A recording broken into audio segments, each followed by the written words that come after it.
Con los pelos de punta, así están los colombianos frente a la nueva reforma tributaria que parece tener el espaldarazo del Congreso tras recientes alianzas del gobierno con bancadas como Cambio Radical y también el Partido Liberal. ¿Qué cambios trae la reforma tributaria que se está debatiendo en el Congreso? ¿Afectará el bolsillo de la clase media colombiana? Oscar Diego Pérez es el representante del Centro Democrático, coordinador de los ponentes de este proyecto de ley. Qué gusto tenerlo a esta hora de la mañana aquí, ¿no? Un para gusto echar para lápiz. mí. Trajo el chaleco y todo lo demás. Claro, con usted siempre hay que tener un chaleco salvavidas. Bueno, porque es que hay mucha preocupación. ¿Usted cree que realmente es un alivio o un apretón esta reforma tributaria? Mire, la verdad es que ni lo uno ni lo otro. Toda reforma tributaria Son impuestos. son impuestos, y quién los paga y cómo los paga. Entonces, para algunos es un alivio y para otros es un apretón. ¿Para quiénes es un apretón? Mire, es un apretón para los que evaden, para los que eluden los impuestos, porque la DIAN se está reestructurando y se ha hecho una gran labor. En este año se han rebajado en 6 puntos la evasión en renta.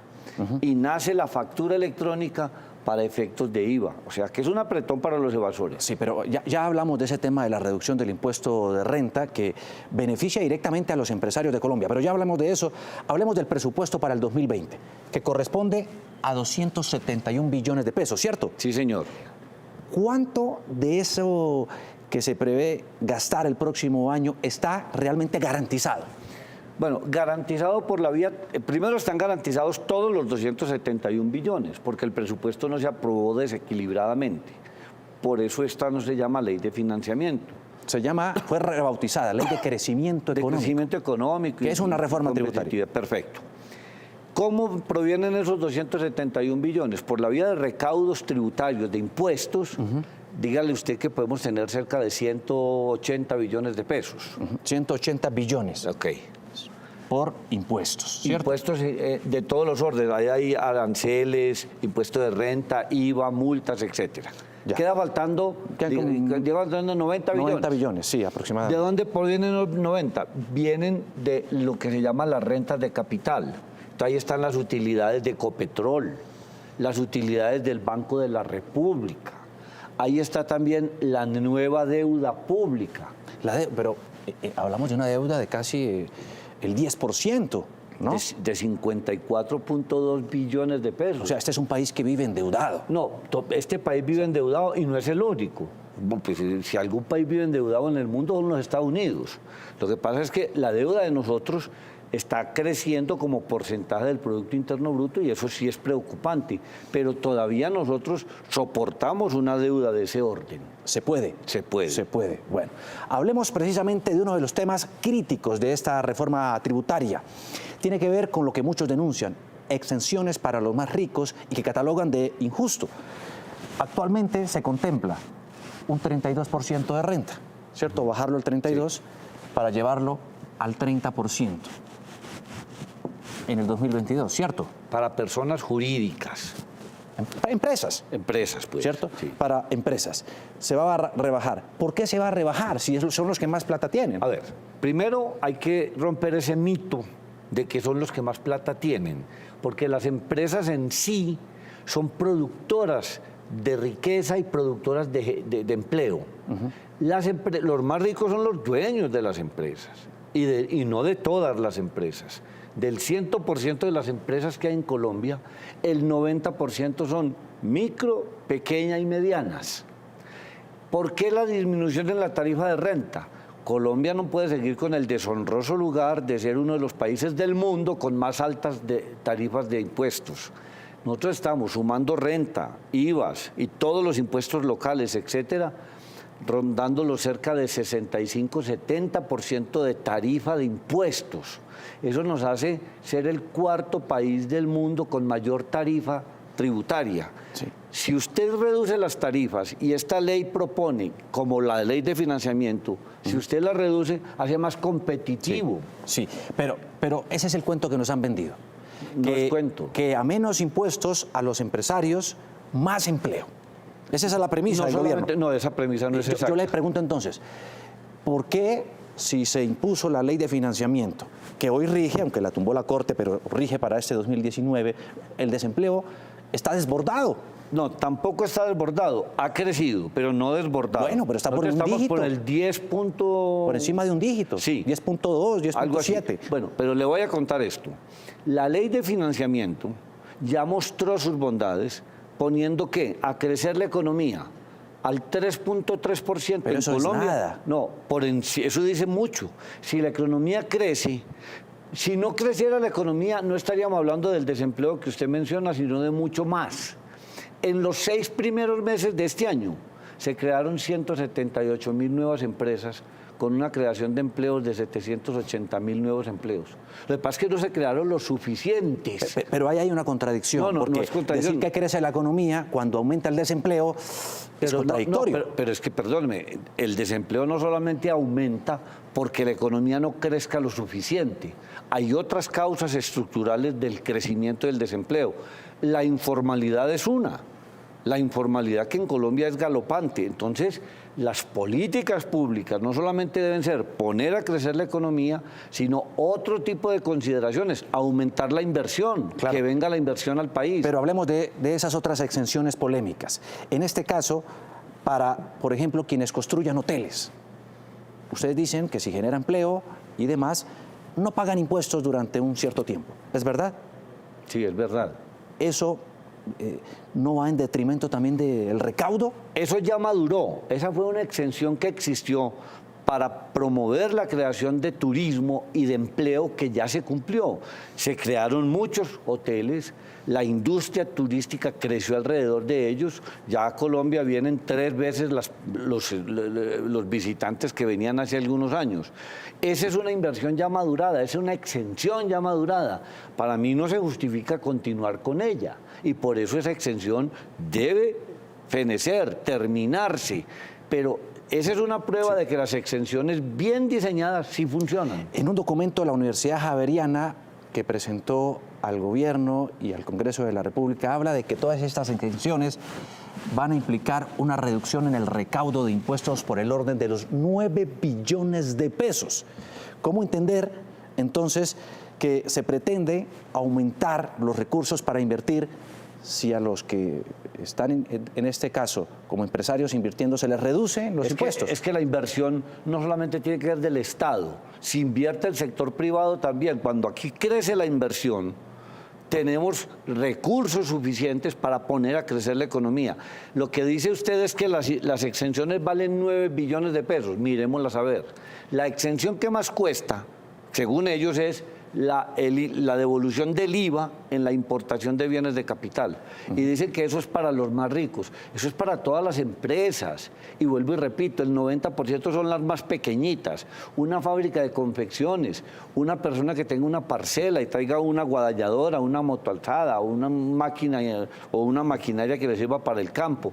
Todos esos beneficios se traducen en más competitividad de ese negocio pequeño, porque, vuelvo y repito, no solamente son para las grandes empresas, son para todas las empresas. Pero también hay exenciones para las empresas de la llamada economía naranja, ¿no? Sí, Que son aquellas que para tienen la innovación, la tecnología, para la el sector creatividad. agropecuario también. Pero no hay suficiente claridad sobre cuáles son las empresas que se definen como parte de la economía naranja. Ilustración, lo que pasa es que lo que no ha habido es suficiente pedagogía. Todo lo que es la industria del conocimiento, del talento, de la creatividad, la industria donde la innovación tiene como su fuente principal, se considera economía naranja y es para que, por ejemplo, aquí el presidente ha dicho, ¿por qué no volvemos a Colombia como un Silicon Valley que nos traiga toda la tecnología aquí y empezar a crecer en producción de software, en producción y en tecnología virtual, que sería uno de los campos a explotar? Y en el sector agropecuario también las hay. Claro, pero hablemos ahora de esto. Este otro tema que sin duda también es muy polémico. Para los empleados, ¿va a haber retención en la fuente a partir de qué tipo de monto de salario? Para los empleados no se toca como venía la tributación. Es decir, mantienen la retención en la fuente por encima de cerca de los 3 a 3,5 millones de pesos mensuales. Y esa retención en la fuente no quiere decir de que es que tengan que pagar impuestos.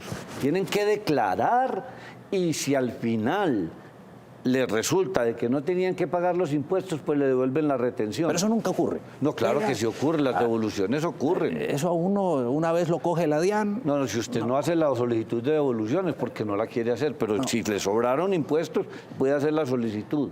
3,5 millones de pesos para arriba, retención. Esos son cerca de 43 millones de pesos. 3,5 millones, 35, sí, viene siendo 40 millones de pesos. Por encima de eso, declaración de renta. ¿Quiénes deben hacer declaración de renta? Bueno, al año 2019, al año 2020 no sé, porque eso lo determina la DIAN. Yo creo que son personas que tengan unos patrimonios más o menos por el lado de los 150 millones y unas unas rentas por encima de los 46 millones de pesos aproximadamente. 46. Esas personas tendrían que declarar renta. Quien tenga un patrimonio superior a 150 millones de pesos, declara. Declara. Y quien tenga unos ingresos por ahí de superiores 46. De 46. Eso es año 2019, ¿no? De 46 millones. Sí.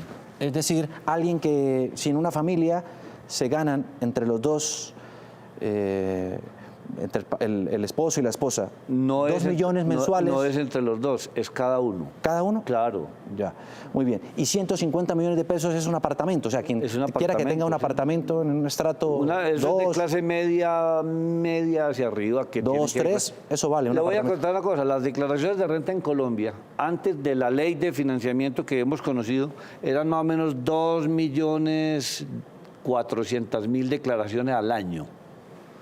Con la ley de financiamiento llegaron a 2.900.000 personas. Sí. Declaraciones. Aumentaron 500.000. Sí, más o menos. Con esta reforma. Y ahora no se toca, sigue como estaba. O sea, sigue más o menos. No se aumenta la base gravable. No se aumenta, no. No se aumenta la base gravable. Pero también, ¿a quiénes más impacta esta reforma tributaria? Por ejemplo, dicen por ahí que a cualquiera que gane o tenga un salario integral tendría que pagar más impuestos. Pero no me responda eso. No me responda eso, por favor. Es que quedó engatillado. Seguimos a las 7:42 minutos de la mañana hablando con el representante Oscar Darío Pérez sobre lo que es esta reforma tributaria que ya tuvo un primer, por lo menos, espaldarazo en el Congreso de la República y que va camino a aprobarse prácticamente. Y lo recibo con un trino que nos envía un televidente para que usted le responda. Mire, dice lo siguiente.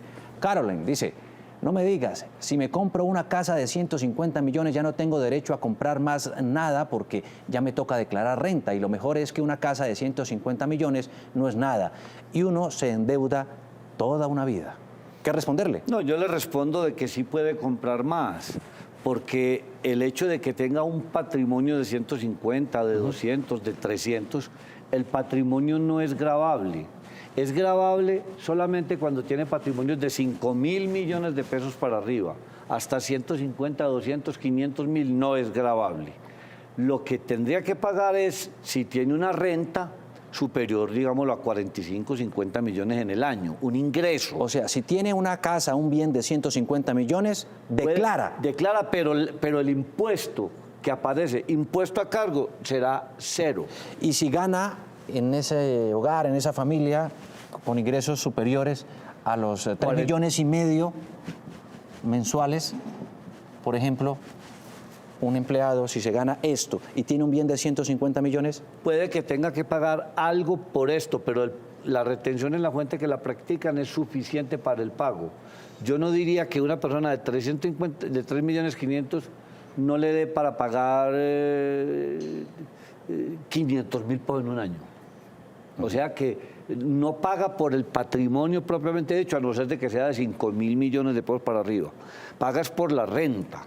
¿Y cuánto paga quien tiene un patrimonio de 5.000 millones por encima? ¿Y es equitativo frente a esto? El que tenga un patrimonio de 5.000 millones de pesos va a pagar el 1% de ese patrimonio. Pero eso es muy poquito, ¿no? No, el 1% son 50... Pues son 50 millones de pesos al año. Pero pero también va a pagar por renta. Es que no pague por renta, paga por el patrimonio de esa plata más lo que tenga por renta. Quien tenga un patrimonio de más de 5.000 millones de pesos, ¿cuánto es lo que se gana?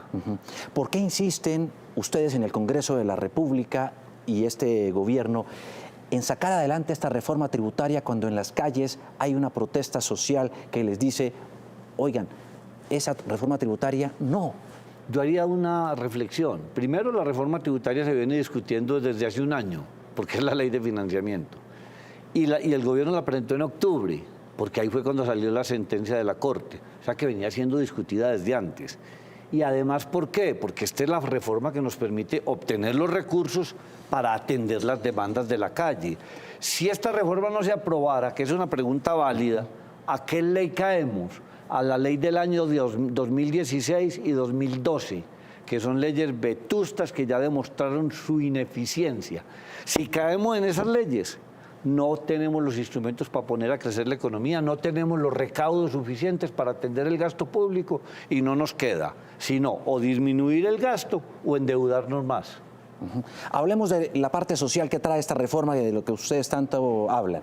Devolución del IVA, 3 días sin IVA y adicionalmente la reducción al 4% del aporte a la pensión para los jubilados que ganen un salario mínimo. Y el empleo juvenil. El empleo juvenil. Y sí. le faltó otra, la sobretasa al sistema financiero, que se convierte en 700.000 millones cada año para vías campesinas. Pero ese pulso lo acaban de ganar los banqueros. No, lo acaban de ganar en la ley anterior, en esta no. Y en esta ley ya tiene el aval del gobierno. O sea que lo que se ganaron con lo de la ley de financiamiento ahora no se la van a ganar. Pero se la ganaron en una decisión judicial. Sí, pero en una decisión judicial que decía que se caía porque no tenía aval y ahora sí tiene el aval.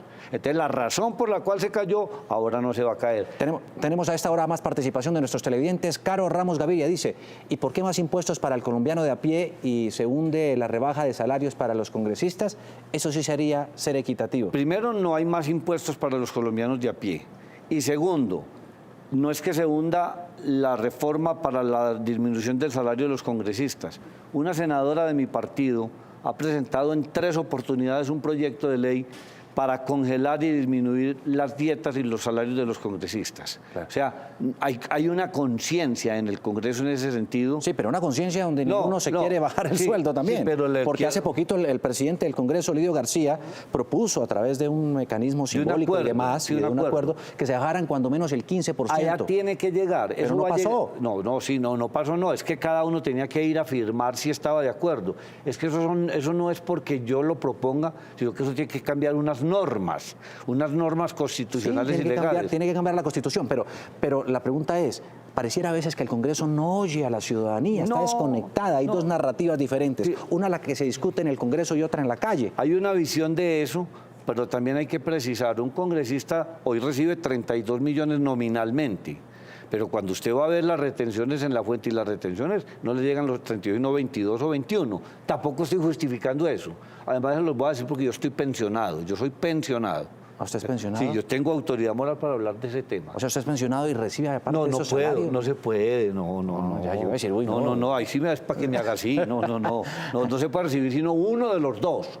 Usted escoge cuál de los dos, o la pensión o el salario. ¿Y usted recibe cuál? No, yo en algunas oportunidades recibo el salario. Y en otras he recibido porque la pensión no puede ser superior por ley a 20 millones de pesos. Sí, no puede ser superior, pero la pensión tiene un beneficio tributario que no está sometida a la retención en la fuente. Entonces, usted tiene que calcular el uno y calcular el otro. Pero no es el caso mío. Le voy a hablar de que hay una reducción por las retenciones en la fuente, que es muy alta. Y entonces también hay que considerar que un congresista que vive fuera de Bogotá tiene que vivir en Bogotá durante los tiempos en que está en la... Mauricio, usted es pensionado, pero está cobrando el salario porque es mucho mayor. No puedo cobrar la pensión y el salario. Por eso, no cobra la pensión sino el salario. Sí, pero yo no le quisiera hablar de mi vida personal, pero a veces para mí es mejor cobrar la pensión. Claro, pero pues usted es un funcionario público, un servidor público, ¿no? Usted me acaba de hacer una pregunta sobre lo social. Lo social. Déjeme, yo se la respondo. Ajá. Devolverle 2 billones de pesos a los estratos, a los deciles más pobres, es devolverle a 2.800.000 familias, 10 millones de personas, el 20% de la población más pobre, en efectivo, en cash, en cheque, cada mes, a esos hogares una suma que puede estar entre los 25, 30.000, no sabría cuánto. Y eso se puede devolver y se va a devolver. No, Pero ese mecanismo, dicen, es muy complejo. No, pero ¿por qué complejo? ¿Y por qué no es complejo lo de Familias en Acción? ¿Y por qué no es complejo lo del adulto mayor, donde se le pagan a 870.000? Pero ¿cómo puede ser distributivo algo si se le da subsidios a la gente y por el otro lado se les cobra impuestos? No, pero ¿cómo se le va a cobrar impuestos? Ay, perdóneme. Esas personas pagan un impuesto de IVA, no pagan renta. Por eso. Pero ese impuesto se les va a devolver, ¿cómo que no es redistributivo?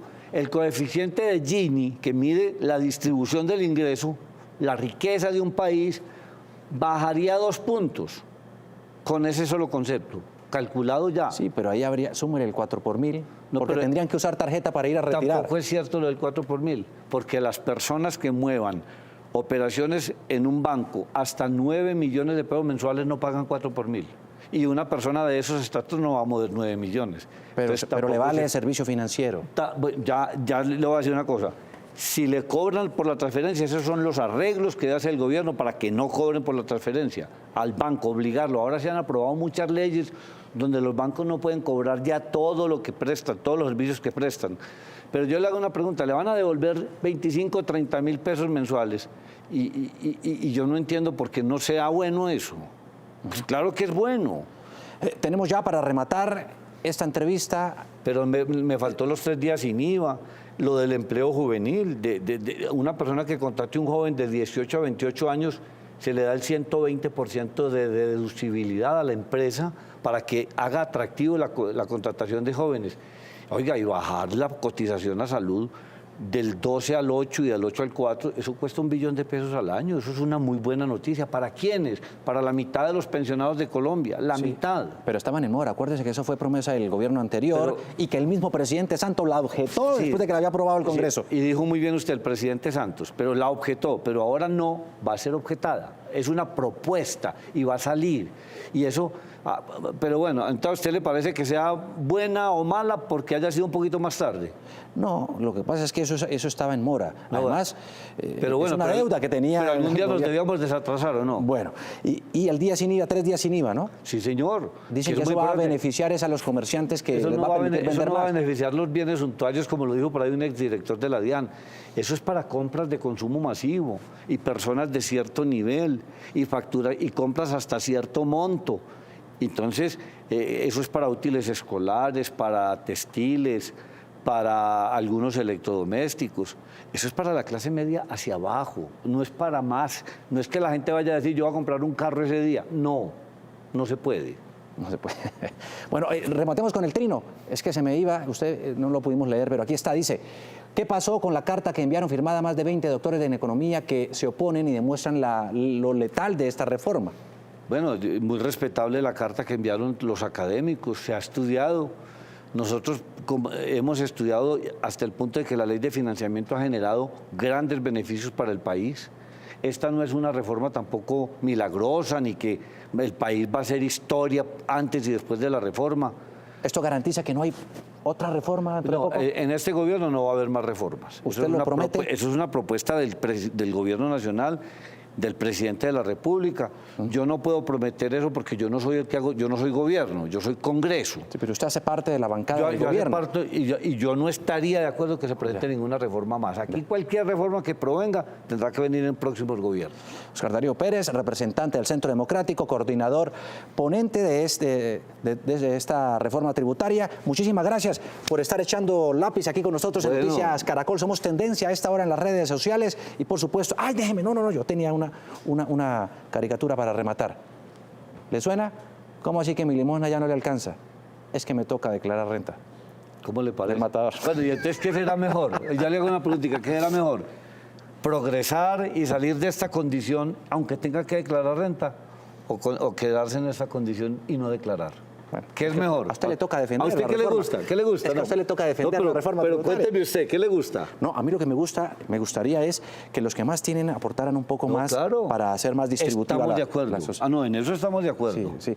Como dijo la ministra, que se tomen un solo sancocho y no 2. Pero no quedarse uno con un sombrerito así. Es bueno también mejorar la calidad de vida, ¿o no? En fin, podríamos seguir hablando de este tema aquí en Noticias Caracol.